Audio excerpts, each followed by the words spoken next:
menurut mereka hanya pendidikan yang bisa membawa mereka ke kehidupan yang lebih baik. Karena kita tahu sendiri India kan ada sistem kasta kan. Jadi di sini tuh orang-orang sini tuh hebat banget, jadi mereka tuh mencari ilmunya mengebung-gebung.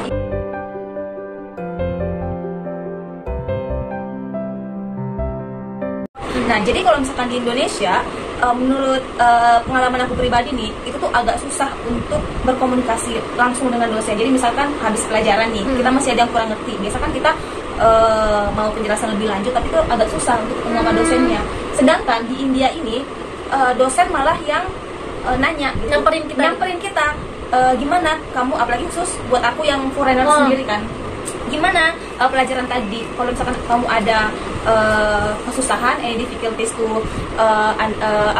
to learn, kamu datang aja ke ruangan aku gitu. Jadi dosennya itu benar-benar available selama jam kuliah, jam belajar, ya mereka available di ruangan mereka Kemanapun lah yang iya mereka. Jadi atau misalnya kemarin aku masih agak khawatir kan buat nelpon, atau misalnya segan gitu kan, agak segan gitu kan, mereka yang nelpon.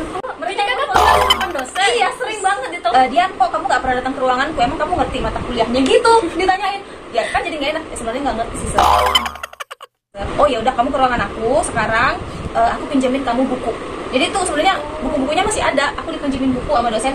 Ini kamu pelajari. Kamu telepon aku aja, atau kamu WhatsApp aku, atau kamu ke ruangan aku, kita diskusi. Itu luar biasa banget. Jadi kita tuh ada rasa rasa bertanggung jawab untuk belajar, karena udah disupport kan, udah dikasih buku, udah ditawarkan jam waktu lebih sama dosen. Jadi ya mau nggak mau kita harus terpacu gitu loh untuk belajar.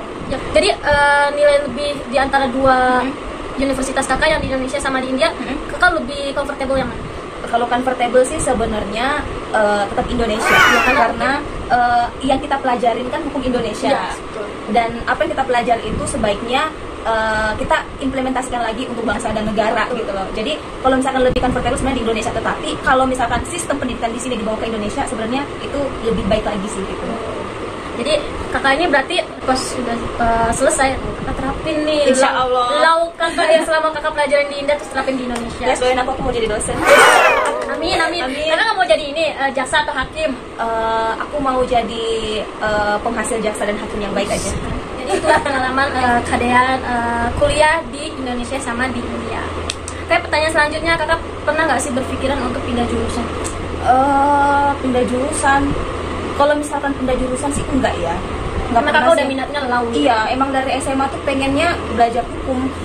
Tapi kalau misalkan minat, ya minat aku banyak. Minat aku bahkan aku mau ke politik, minat aku mau ke psikologi, minat aku mau ke lingkungan. Jadi sebenarnya menurut aku ilmu itu bisa saling berkaitan satu sama lain gitu loh. Jadi sebenarnya kalau misalkan kita mau kuliah, lihat dulu minatnya apa. Nah setelah itu kalau misalkan pas udah kuliah ternyata minatnya beda, pastiin dulu. Jadi nggak apa-apa kita buang waktu 6 bulan, 1 tahun, itu nggak apa-apa. Karena tidak ada yang namanya buang-buang waktu dalam belajar. Tidak ada namanya batasan umur untuk belajar, dan tidak ada namanya batasan tempat untuk belajar. Jadi misalkan udah umur 30 tahun atau kita hanya di tempat terpencil di desa, nggak apa-apa, kita masih tetap harus bisa belajar. Karena guru itu adalah siapa saja, dan sekolah adalah di mana saja. Nggak bisa, dan kita nggak bisa melihat bahwa oh dia orang yang nggak ada sekolah, dia orang yang hidup di jalanan, dan dia nggak bisa ngajarin kita. Itu nggak bisa, karena bisa saja orang lebih mengetahui sesuatu daripada kita. Gitu loh. Ya nggak sih? Iya benar.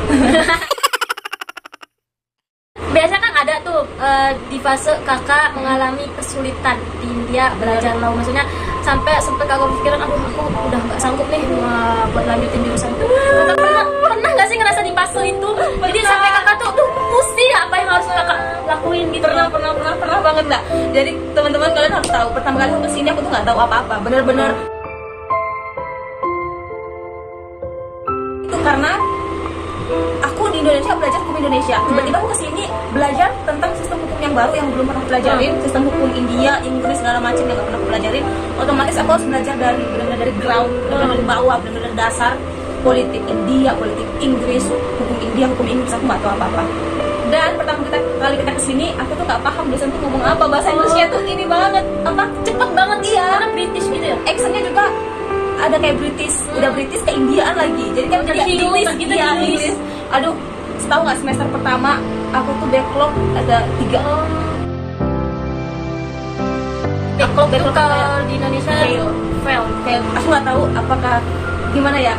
Aku SMA lulusan terbaik. Ya. Aku S1 cum laude. Tiba-tiba sini aku fail like I'm nothing here. Kalian harus tahu feel itu guys. Saat kalian selalu berhasil, tiba-tiba kalian ke tempat lain dan you are nothing gitu loh. Jadi aku sempat di fase bahwa aku nggak kuat lagi. Aku nggak bisa ngejalanin ini. Aku mau pulang. Aku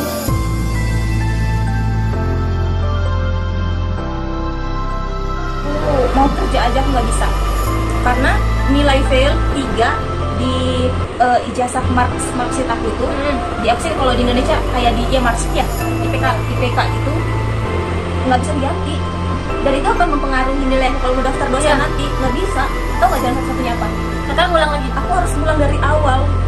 Terus jadi aku berada di antara dua pilihan antara aku ngulang dari semester awal yang mana aku harus ngulang 1 tahun atau aku mau biarin nilai yang fail 3 tapi itu akan memberikan aku kesulitan untuk mendaftar dosen ke depannya.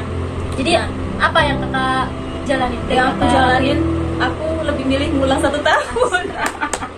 Dan sampai sekarang akhirnya dari kegagalan itu kalian bisa membayar semuanya dan akhirnya kalian sekarang bisa selesai menyelesaikan tesisnya. Itulah perjuangannya. Jadi kalian tuh ada gitu ya buat bangkitnya. Iya, gitu. alhamdulillah. Jadi sampai sekarang tuh kalau misalkan first division kalau di Indonesia tuh kayak nilai itu nggak pernah dia di bawah 3,5. Jadi pas aku ngulang alhamdulillahnya bagus dan ya alhamdulillah disertasi juga udah selesai. Kita memang ada saatnya kita harus mundur 1 langkah untuk maju 2 langkah gitu loh. Betul. Jadi nggak apa-apa.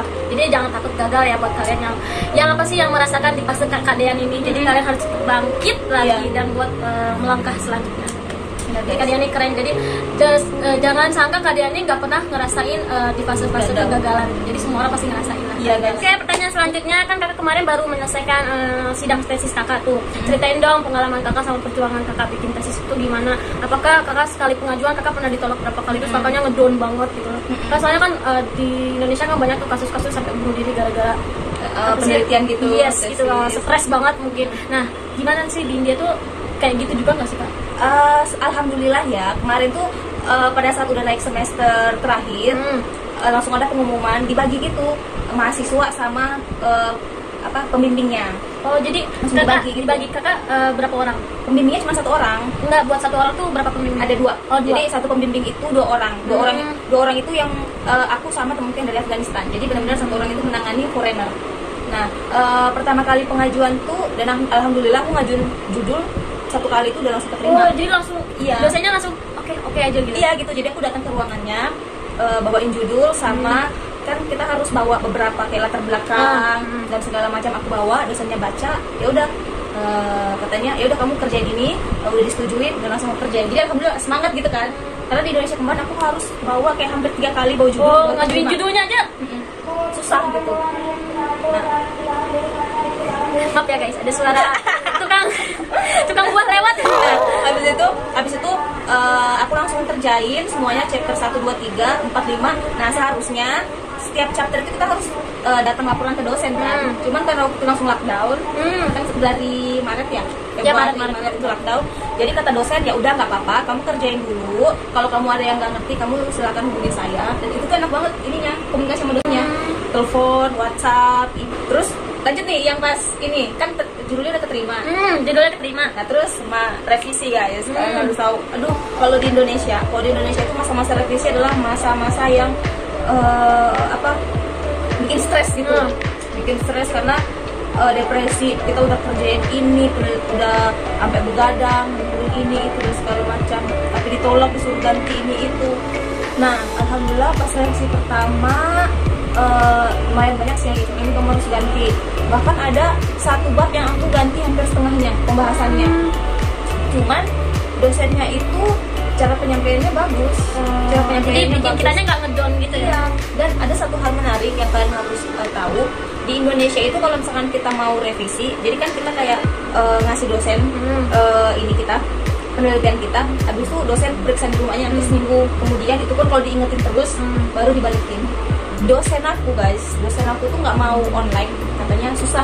Maunya face to face. Susah ngeceknya kalau di online. Jadi katanya kalau dosen kan di kampus biar dia bisa langsung ngecek. Tapi kan kalau di kampus kita kan udah ada hand sanitizer yang udah nggak dipecetkan langsung, yes, otomatis. Jadi aman lah, harus pakai masker dan segala macam.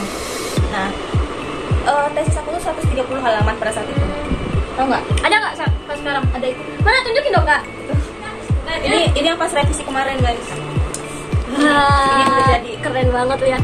Mantap. Dan pada saat revisi pertama kemarin, dosen yang benar-benar dia buka satu halaman satu, dia buka kayak gini, satu halaman satu, Style banget gitu ya. detail banget yang, dan dia tuh nggak kayak emosi atau capek, enggak, dia cuma buka satu sampai ke halaman 130 dan benar-benar dicek salah kata, salah koma, salah pembahasan, salah judul, salah ini segala macam, dan caranya tuh bagus banget. Misalkan ini kamu harus menjelaskan ini lebih detail, kamu harus nambah pasalnya, kamu harus nambah kasus hukumnya, kamu harus nambah ini, nambah ini. Setengah jam berlalu, terus katanya kalau misalkan kamu udah selesai perbaikin yang itu, yang kesalahan kamu telepon aku aja, kita janjian, kita ketemu di kampus. Itu selanjutnya sampai revisi keempat. Nah, revisi keempat ini udah selesai nih kan? Nah, udah selesai. Revisi keempat. Nah, bisa aku nanya, Sir, sidang aku kapan? Kan ada sidang apa enggak? Nah, kata dosen, loh sebenarnya penilaian sidang kamu itu sudah saya hitung dari revisi pertama. Oh gitu. Jadi pada saat revisi pertama, dosen emang banyak nanya-nanya tentang data, tentang pemahaman aku tentang ini semuanya. Revisi kedua, revisi ketiga, revisi keempat, emang banyak nanya sambil ngecek-ngecek. Dan itu kalian nggak sadar gitu kan? Nggak sadar. Ya namanya dosen nanya ya Udah dijawab aja. Terus kata dosen, sebenarnya sidang kamu itu udah dari kemarin pas revisi. Sekarang ya udah selesai gitu kan. Wah yang benar Sir. Iya, tapi katanya kamu bagus kok, pemahaman kamu tentang ini bagus. Sekarang terus kamu udah selesai, terus kamu jilid, terus kamu kumpul ke saya. Udah gitu. Dan ini hasilnya teman-teman ya, bagus banget lah. Keren, judulnya India and Indonesia, wis. Betul nih kak. Jadi alhamdulillah dosen tuh kayak kooperatif banget sih. Mengalami kayak sakit gara-gara ngurusin tesis ini sampai nggak makan seminggu, begadang 10 hari atau sebulan terus. Kalau begadang sih iya. Terus mami aku kemarin kayak sempat nangis gitu pas ngeliat aku habis ujian kan, katanya sedih banget ngeliat kamu kurus mungkin gara-gara penelitian. Tapi itu biasa sih guys, karena mungkin Iya. kita mikir kan, jadi malas. Butuh waktu yang apa ya, konsentrasi gitu, konsentrasi penuh itu butuh. Emang cocoknya tuh kayak di tengah-tengah malam gitu kan. Iya. Nggak tahu kenapa fokusnya emang di tengah malam gitu. Kalau habis ngopi kan nggak lapar. Alhamdulillah sih semangat dari teman-teman terdekat, dari Hilda, teman-teman Indonesia yang selalu ngasih semangat. Jadi kayak ngerasa wah aku harus ini nih cepat selesai gitu. Jadi terima kasih semuanya atas dukungannya. Terima kasih yang udah support kalian. Pertanyaan terakhir, apakah pesan dan kesan terkenal buat kita semua? Pesan aku buat teman-teman itu sih yang tadi, bahwa semua orang adalah guru dan semua tempat adalah sekolah. Jadi kita itu jangan sampai terlalu gampang menjudge siapapun atau apapun gitu. Kita harus benar-benar melihat, membuka mata lebih lebar terhadap sesuatu hal, karena sebenarnya banyak hal yang bisa mengajar kita, bukan hanya orang terpelajar, enggak, sekeliling kita itu adalah pelajaran buat kita gitu loh. Dan satu yang penting, di balik kecerdasan yang baik ada tingkah laku yang beradab gitu. Dimanapun kita harus menyesuaikan tingkah laku kita harus punya etika yang baik, karena itulah sebenarnya modal kita untuk bermasyarakat. Karena ilmu sama yang kita punya ini kan semata-mata supaya kita bermanfaat buat orang lain gitu kan, supaya kita menjadi rahmatan lil alamin gitu. Jadi mari kita terus belajar dan mari kita terus berjuang. Kita nih sama-sama selesai nih kak. Jadi kesan kakak tuh apa sih? Kan udah bentar lagi mau pulang ke Indonesia nih. Aduh, mana ya kesannya ya? Walaupun India itu banyak yang ngeluh ini dan segala macam ya, tapi menurut aku kayak kemarin 3 bulan aku pulang, atau kemarin 3 bulan aku ke Chennai, ngerasa aku kayak kangen gitu sama India, kangen gitu sama Aligarh. Jadi kayak kebahagiaan di sini tuh karena hal-hal kecil tuh, ya nggak sih? Kayak kita tuh mendapatkan kebahagiaan kita karena kita mungkin sesama teman-teman Indonesia selalu support, selalu bantu. Ada yang sakit kita jagain, ada yang susah kita bantuin. Jadi benar-benar persaudaraan kita di sini tuh erat banget. Itu apa ya, kayak pasti kalau ninggalin ini akan ada hal yang hilang dari diri kita gitu. Kemarin 3 tahun kita sama-sama. Iya. Jadi Kadiannya sama aku nih, kita sama-sama satu angkatan gitu. Jadi kita tahu lah perjuangan datang ke India seperti apa. Jadi aku pertama kali kenal Kadian itu di embassy di Indonesia di Jakarta. Jadi aku lihat Kadian. Jadi Kadian tuh lagi duduk. Ini siapa? Kata aku tuh. Terus ada yang bilang dari ini Kadian loh yang S2. muda banget kata aku. Soalnya emang muda banget ya kan guys, udah S2 gitu lah. Aku kira S1 gitu, ternyata S2 sih keren. Tahun 3 tahun yang lalu. Iya, sekarang udah emang waktu itu cepet banget ya. Iya, Baru kemarin kita kayak ngerasainnya terjun dari bandara. Iya, yang kita ngurus visa, ngurus segala macam, kita berangkat, sekarang udah alhamdulillah udah 3 tahun. Tinggal kayak 1 step lagi, udah selesai kita. Pisah deh. Semoga bisa pulang mana ya. Iya, sudah itu udahlah menjalani kesibukan masing-masing. Kehidupan masing-masing. Tapi semoga kita masih bisa menjaga silaturahmi ya. Iya. Saling saling. Kadean, semoga Kadean kedepannya lebih baik lagi. Amin. Dan apa yang dicita-citakan Kadean terwujud. Sebagai sekarang Kadean magister hukum. Selamat Kadean. Hak dulu dong. Terima kasih. Dulu dong. Terima kasih. Oke, terima kasih kepada Kadean yang sudah ngobrol santuy dengan JFMI Channel. Semoga apa yang kita ngobrol dari ngobrol santuy ini kita bisa belajar banyak, pengalaman banyak, dan semoga juga bermanfaat buat kalian. Terima kasih yang udah nonton. Dadah.